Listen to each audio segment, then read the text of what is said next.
at Holy Communion a long-standing conversation about faith, life, justice, arts, culture. Each week, we will premiere a conversation on our channels, and then on the following Sunday, we join in the conversation with Q&A and a chance to engage on the topic.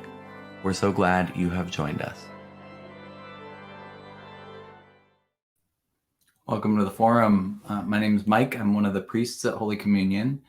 And today we're going to continue a series we're calling Theology 101. For a while now, we've been doing Bible 101, and we decided to get a little bit beyond the Bible to talk about some of the questions of theology, the questions of what it means to be a Christian today. And I'm titling this conversation Membership, Church, and Belonging Post-COVID-19. And I know that we're not post-COVID-19, but I think there are some questions out there, as you'll hear, about what it means to be a member of a church, what church membership looks like. There are worrying trends of decline that you probably have heard talked about in the media and in wider church circles. And so I wanted to talk about what I think is happening and what some of the questions are out there around church membership and belonging. To do that, I'm going to run us through a few slides. So if you're listening online with us, that's cool. We like having you with us. But we are going to look at a few slides that'll be available on our YouTube, and on our webpage, I'll post a PDF of the slide deck too, if you want to take a look at some of the quotes and things. So membership, church, and belonging today and post-COVID, whenever that happens to be. The first thing I want to say is, while we are in a new period, this question of what does it mean to belong, I think, is a spiritual question.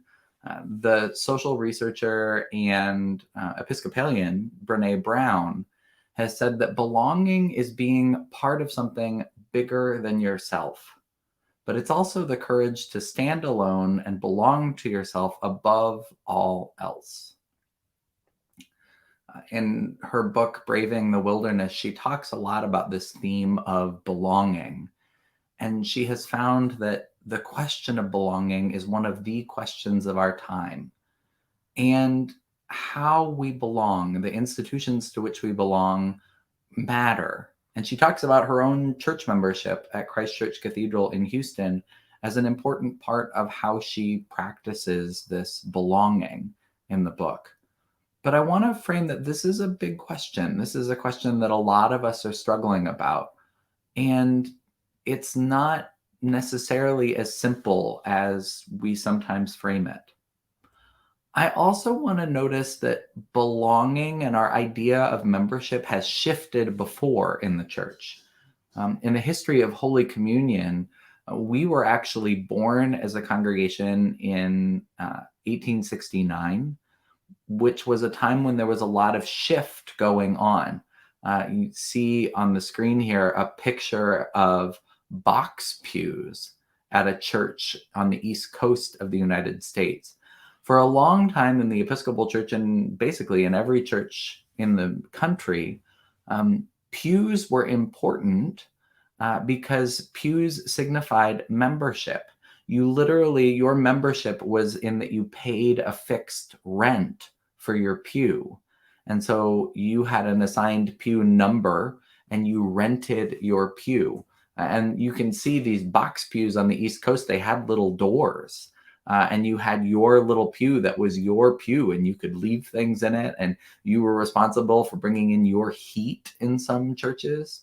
But it was your pew for the year when you paid your pew rent. Holy Communion was one of the first churches west of the Mississippi to declare itself a free church, free of pew rent. And they started the trend that we are continuing this day, which is we're in the midst of our stewardship campaign. This Sunday, the 5th of December, we're asking people to turn in their pledges. And the rectors in the past in the Episcopal Church would have simply asked people to turn in their rent checks for pews. But so our idea of membership has changed. It's changed as a society over the years. What it is meant to be a member of a church has changed. And you may have heard some things of that. You may have felt some things in those shifts in what it means to think about membership. But if you don't literally have real estate in the church, if you don't literally have a pew that you're renting, what does it mean to belong? What does it mean to be a member of a church? Well, in the Episcopal Church, we are a sacramental tradition. And so we can't talk about membership without mentioning, without really starting there at the sacramental place. The picture on the screen now is the Bishop of Missouri, Dion Johnson, at Holy Communion back in April. No, May. It was back in May when Bishop Dion confirmed and received our latest class of official Episcopalians. We become memberships of the church through the sacrament. The primary sacrament of membership is baptism. And the Episcopal Church is kind of funny. You talk about changing ideas about membership, really starting at that time of the pew rents and accelerating into the 20th century. This idea that it doesn't matter as much where your membership started, that we recognize all baptized people as Christians, that everyone who is baptized is counted a member of Christ's body, becomes really important to the Episcopal Church. Becoming an official Episcopalian means that you're confirmed or received or you're recognized as a member in our particular denomination. But first and foremost, we recognize all baptized people as members of Christianity. And it's a membership that is kind of different than the way that we often talk about membership. When we think about membership in the world, we often talk about social organizations, we often talk about political parties, we talk about committees that we're members of, but we mean something pretty fundamentally different with church membership. In the rite of baptism, after somebody is baptized, they're marked with holy oil, they're sealed with holy oil. And the priest or the bishop says, you are marked as Christ's own forever. Your membership is indissoluble. And sometimes people ask me how they can resign their membership in the church, how they can stop being members. And it's an interesting question for an Episcopal priest because I can transfer you to another church. I can move your letter of membership if you request. When we have somebody move and move to another state or move to another parish, I send their letter of membership at their request and sign it and say they were a member here and they should have all the rights and benefits of a membership in the Episcopal Church in your parish too. You can become an inactive member. We'll talk about members in good standing and inactive members on a little bit later slide. But there's no way to make someone not a member. There's no way for us to undo a baptism. You are marked as Christ's own forever. It's partly when we say that, when we welcome the newly baptized, we're saying that our sacrament recognizes something that is fundamentally true, that you are always God's beloved. And we can't undo that in the church. We can't unmake you a member, which is kind of a unique thing. So beyond sacramental membership, beyond that kind of belonging, another way the Episcopal Church often talks about membership is what I just said around questions of governance. So the General Convention of the Episcopal Church, which will happen this coming summer in 2022, should have happened in 2021. It usually happens every 3 years, but COVID pushed it. But it's one of the largest elected legislative bodies in the world. It's the highest level of governance for us in the Episcopal Church. There are communion-wide structures, but they don't have authority in any real way. It's ways that we relate to each other, not ways in which we're governed. So membership in the Episcopal Church in terms of active membership means a very specific thing. In order to vote at our annual meeting, which is coming up in January, usually the last Sunday in January, to vote for members of vestry or to vote for any resolutions before the congregation, to vote for our representatives to the wider bodies of the church, you have to have your letter of membership at Holy Communion. So if you were baptized or confirmed in another Episcopal church, or in a church in communion with us, like the Evangelical Lutheran Church and the Moravian Church, you have to have moved your membership from whatever congregation you were a member of before to Holy Communion, or you have to have been baptized or confirmed at Holy Communion. Then you have a letter of membership. You have to have communion, and you have to have communion 3 times, only 3 times, which I find really interesting. And it's kind of funny because that means you have to have come to at least Christmas, Easter, and one other time to count. So then that's a national canon. So it's not just Holy Communion being lax about how often you have to attend. It's the whole Episcopal Church. So you have to have come to communion 3 times, and you have to be what's called a giver of record. So the pledge is the easiest way to do that. But anybody who writes a check or who puts cash in an envelope and puts their name on it so that we know we have a record that you gave, then your membership is considered active. You're considered a communicant in good standing, which is generally the requirement to vote. To be elected to vestry, you have to be 16 years old in the Episcopal Church. That's what the canon said. But those are the only things. We elect members to the higher body of the diocese, the wider body of the diocese, the diocesan convention. We get 4 lay representatives, and then all the clergy of the church are members of the diocesan convention. That convention elects the bishop. So just a couple of years ago, we elected delegates to convention that got to cast a vote, and we elected Bishop Dion Johnson as the Bishop of Missouri. The diocesan convention elects members to the general convention. That's the picture here, the widest body of the Episcopal Church that meets every 3 years. And that body is our representation in each diocese is 4 clergy and 4 lay. And I'm actually been elected as one of the clergy deputies to the General Convention. But so this is a very governmental understanding of membership. There's a very formal, these are the requirements if you're going to have a vote. We're governed democratically in the Episcopal Church. And so sometimes we can think of membership as in a very political, bureaucratic, governmental kind of way. But part of what we're finding is that belonging, membership, is shifting. There's a professor, retired now, from Harvard, named Robert Putnam, who wrote a pretty famous book, you may have heard of it, called Bowling Alone, where he looked at the ways not just the church is in decline, but all sorts of membership organizations are in decline, from Elks clubs to everything, Boy Scout groups, neighborhood associations, PTAs, even political rallies have less attendees these days.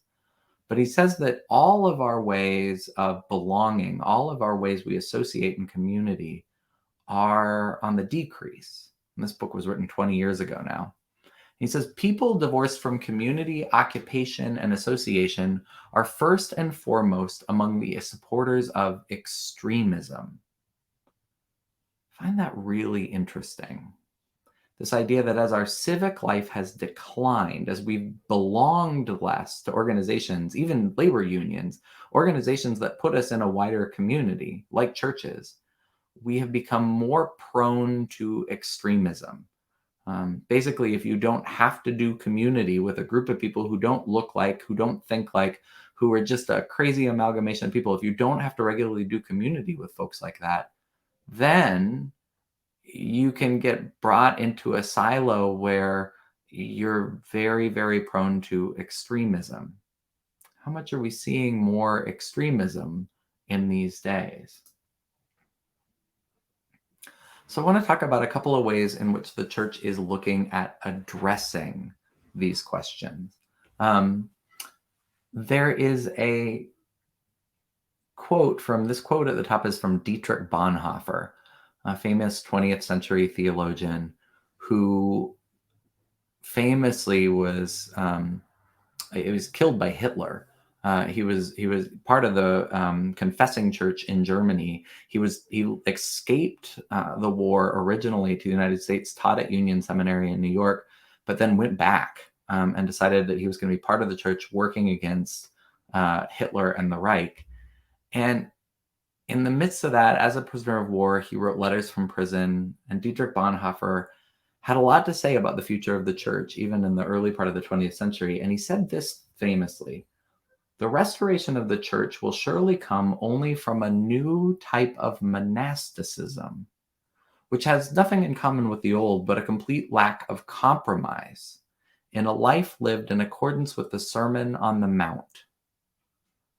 In the discipleship of Christ, I think it is time to gather people together to do this." There are a lot of thinkers in the church that have agreed with Bonhoeffer, including our presiding bishop. At the last General Convention, the presiding bishop presented this. It's called the Way of Love. And the idea was a rule of life, a set of practices, a way of living out that Sermon on the Mount, a way of living out our values. Basically, that we had to find a way to create a strong set of practices that bound us together, that gave our membership meaning. And so Michael Curry, our presiding bishop, says we all have to learn, pray, worship, bless, go, rest, turn. These practices I spell out in our pilgrimage class, which is our class for folks who are exploring membership in the church. But we've gotten more insistent about this idea of that being part of a church will make you weird, that being a member means that you do things that may not be a part of something that's in the wider society. You can also see these rules of life in other places. The church has been intuiting this for a while. Our baptismal covenant, when we make our promises at baptism, we make promises beyond just, what we say that we believe. We say we're going to do things, that we're going to seek and serve Christ in all people, that loving our neighbor as ourself, that we're going to seek justice and equity. It's a part of, we make a covenant as part of our baptism now, which was new in the 1970s. So there's this idea that church binds us into an ethical community, an alternative community, perhaps. I'm going to make my face disappear for those of you who are on the video. So this is a quote from Howard Thurman, who was one of Martin Luther King's mentors, who talked about alternative community. The church is an alternative community. He founded one of the first integrated churches in the country in San Francisco, and he said this: "It is necessary, therefore, for the privileged and the underprivileged to work on the common environment for the purpose of providing normal experiences of fellowship. This is one very important reason for the insistence that segregation is a complete ethical and moral evil. Whatever it may do for those who dwell on either side of the wall, one thing is certain: it poisons all normal contacts of those persons involved. The first step toward love is a common sharing of a sense of mutual worth and value. This cannot be discovered in a vacuum or in a series of artificial or hypothetical relationships. It has to be in a real situation, natural and free." That's how Howard Thurman made a case for integrating the church. And it's interesting, he integrated a church just a few decades before Holy Communion became an integrated church. Thurman would argue that an integrated church, where Black and white, where people of different races and economic backgrounds worship together, it's one of the primary reasons for a church to exist. Stanley Hauerwas, a theologian at Duke, has put it this way: "The church does not exist to provide an ethos for democracy or any other form of social organization, but stands as a political alternative to every nation, witnessing to the kind of social life possible for those that have been formed by the story of Christ." Basically, there are theologians that tell us that to be a part of a church, to really be a member of a church, is to be a part of a community that witnesses that what's going on around us in society isn't healthy, isn't normal, isn't what God would have. And that the role of the church is to witness to a different way, that a different life is possible for those who have been, in the words of Hauerwas, formed by the story of Christ. So this gets into the question of how do we prioritize belonging? It takes us back to that question that Brene Brown asked. And it's a question I know a lot of us have been struggling with in COVID. What is it meant to be part of a church when we couldn't just go to church on Sunday morning, when we couldn't just go through the motions, when going to church meant staying in our pajamas, maybe drinking our coffee and flipping open our laptop? What does it mean to belong? I think in the post COVID world, we're going to have to answer that question for ourselves. And I think a lot of us have been working on that answer for a while now. What is the role of church in our society, and what is the role of the church in our own lives? What do we give up to belong? We have this conversation sometimes with our children and family ministries, particularly because we hear a lot from parents, especially. I'm feeling it as a new parent, how many things there are going on Sunday mornings. And it's the normal thing to rail against soccer games and soccer schedules, right? But our kids are very, very programmed. I mean, we talk about, Putnam says that we don't belong, but in some ways our kids belong more than kids have ever belonged. They've got more dance classes, they've got more extracurriculars going. But I wonder how strong those connections are. And sometimes I wonder how much does all of that doing give us what Brene Brown talks about in terms of belonging? That sense of that we belong to a community where we matter, that sense of belonging to ourselves. And so there's a bit of a challenge in this for me. And I can't say that I have the exact answer, but what does it mean to belong to a church? I don't think it's necessarily something your priest can answer for you. I think it's something that you have to answer for yourself. Your level of feeling like you belong is going to match your level of commitment. It's going to match the amount of time that you put in, the relationships that you put in. It's been a hard chunk of time for the church. In many ways, a lot of the defaults, a lot of the ways we gathered have been impossible. But as we take our next steps forward, if you're having a hard time with this question of belonging, of membership, I'd invite you to lean in. One of our members, somebody who's been a part of lots of committees and programs at Holy Communion, Helen Burton, I've quoted her before on this, but she likes to say that to belong to a church, to really feel like you belong to a church, you got to do what she called worship plus 2. You got to come on Sundays. And we know that not everybody can be there every Sunday. You know, the church says you can come 3 times a year and it totally counts. But you got to worship with some regularity to belong, to feel like you belong. And then Helen said you got to do 2 more things. For her, a lot of the time it was choir and either vestry or stewardship committee. But you got to find 2 things. If you're having a hard time finding the 2 things, if you're looking for ways to belong and you haven't found them quite yet, I'd invite you, get together with me, get together with Julie, get together with Chester. Let's talk. Let's find some ways for you to find your plus 2. But we're all going to be in the midst of this. What does it mean to belong? What does it mean to be a member? What are our commitments? And I would invite you to do that not by default, but to think about, how do you want to build community? How can you be a part of a community that witnesses to a different way of being? Our mission statement calls us a welcoming, diverse community seeking to follow Jesus.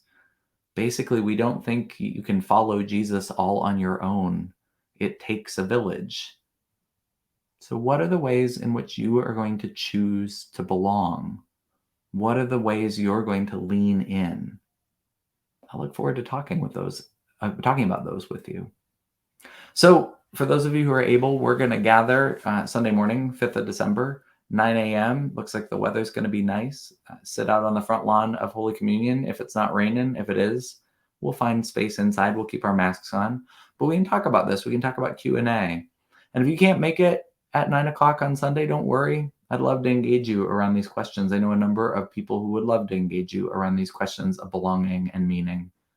And if you're listening to this and you're thinking, well, I really do want to explore that sacramental membership in the church, in early 2022, we are going to be kicking off a pilgrimage class.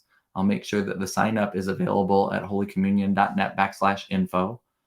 We'd love to have you be a part of exploring membership in a sacramental way at Holy Communion. Thanks so much, and I look forward to talking with you.